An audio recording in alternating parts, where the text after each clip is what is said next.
Under the blazing sun, Jerusalem's streets teem with life as pilgrims flood in for Passover, their arrival a symphony of chaos and celebration. Jerusalem pulsates with anticipation as the faithful gather, their footsteps echoing through ancient stones, each heart beating in rhythm with the approaching holy day. In the heart of Jerusalem, the air crackles with spiritual fervor, a sacred tension building as the city prepares to embrace the echoes of ancient rituals and timeless devotion. Jesus and his disciples approach the Temple Mount, a sanctuary bustling with life and commerce. A vibrant tapestry of humanity unfolds as merchants hawk their wares and animals await sacrifice. The air buzzes with fervent chatter and the bleating of animals as the faithful gather to offer their sacrifices. The temple courtyard pulsates with life, a symphony of hawkers' cries, bleating animals, and the clink of coins. Incense smoke and the scent of commerce mingle, creating an atmosphere heavy with both spirituality and material pursuit. Every corner of the courtyard is alive, teeming with transactions and the vibrant energy of a marketplace. In the heart of the temple courtyard, Jesus' gaze turns steely as he witnesses the exploitation of pilgrims by greedy money changers. The air grows heavy with injustice as the money changers brazenly profiteer from the faithful, their avarice casting a shadow over the sacred space. Jesus' eyes darken with righteous indignation, a storm of divine anger brewing within him as he observes the sacrilege. Jesus enters the temple courtyard, his presence radiating righteous anger as he surveys the sacrilegious scene. In a torrent of divine fury, tables laden with coins are overturned, scattering wealth across the sacred ground. Merchandise crashes down in a chaotic cascade, unleashing a wave of shock and outrage among the merchants and money changers. Freed from their confines, caged animals dart through the pandemonium, embodying the disruption of the temple's false sanctity. In the heart of the temple courtyard, Jesus' towering figure radiates authority, drawing every eye to his unwavering stance. His voice echoes through the sacred space, a thunderous declaration aimed at the merchants who have defiled the house of prayer. With righteous indignation, Jesus proclaims, "It is written, 'My house shall be called a house of prayer,' but you make it a den of robbers." Within the sacred temple courtyard, a storm of righteous fury descends upon merchants and money changers. Jesus, consumed by righteous anger, becomes an unstoppable force against the commercialization of the sacred space. With a whip of cords, Jesus unleashes his divine wrath, driving them out in a scene of chaotic expulsion. The temple courtyard transforms into a battleground, as merchants and money changers are scattered by the whirlwind of divine justice. In the temple courtyard, a mix of awe and confusion washes over the faces of pilgrims, their hearts stirred by the extraordinary. Among the crowd, disciples watch with a mixture of admiration and concern, their expressions reflecting the weight of the moment.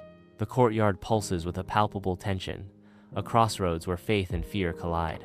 In the temple courtyard, chief priests and scribes march forward, their faces a canvas of disapproval as they prepare to confront Jesus. Their voices, sharp with accusation and a hunger for power, fill the air as they demand an explanation from Jesus. Amid the rising tension, Jesus stands unwavering, his gaze piercing as he redirects their questions, unmasking their hypocrisy. The corruption within their ranks is laid bare, exposed by Jesus' unwavering resolve. In the temple courtyard, sunlight bathes the sick and suffering as Jesus moves among them. A beacon of hope, with a gentle touch, Jesus brings relief, and with compassionate words, he offers comfort, igniting faith in the hearts of the afflicted. The air vibrates with a renewed sense of hope and faith as Jesus teaches, his voice resonating with authority and boundless compassion. Jesus reclaims the temple's sanctity, his presence a powerful force against the shadows of despair and suffering. Having cleansed the courtyard, Jesus and his disciples depart the Temple Mount, leaving behind an aura of newfound tranquility. The air is filled with a palpable sense of peace, a stark contrast to the chaos that had previously reigned. A profound silence descends, broken only by the soft rustling of robes as they move towards a new destiny. As the sun descends, casting long shadows, Jesus, atop the Mount of Olives, turns his gaze towards the temple, his countenance heavy with sorrow. A profound sadness engulfs Jesus as he envisions the temple's imminent ruin, a tragic fate born of the pervasive corruption he has witnessed. He is burdened by the weight of prophecy, understanding the devastating repercussions of the temple's desecration. Bathed in ethereal light, the temple emerges in its full splendor, a sanctuary of reverence and profound spiritual devotion. Intricate carvings and sacred symbols adorn every surface, whispering tales of ancient wisdom and forgotten rituals. The air is thick with the scent of incense and the murmur of prayers, enveloping all who enter in a blanket of peace and tranquility. In a dream, the temple courtyard bursts with sunlight, reborn to its former glory. Faces radiate serenity and unwavering devotion as genuine worshippers fill the courtyard. The atmosphere vibrates with faith, a testament to the temple's restored spiritual heart.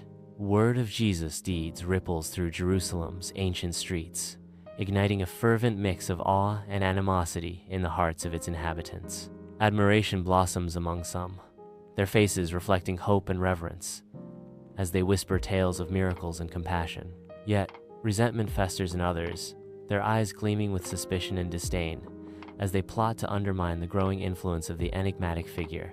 Jesus returns to the Temple Mount, his arrival stirring a crowd, a moment pregnant with anticipation and silent reverence. With eyes that penetrate the soul, he surveys the familiar landscape, his presence igniting a spark of hope and reform in the hearts of the masses.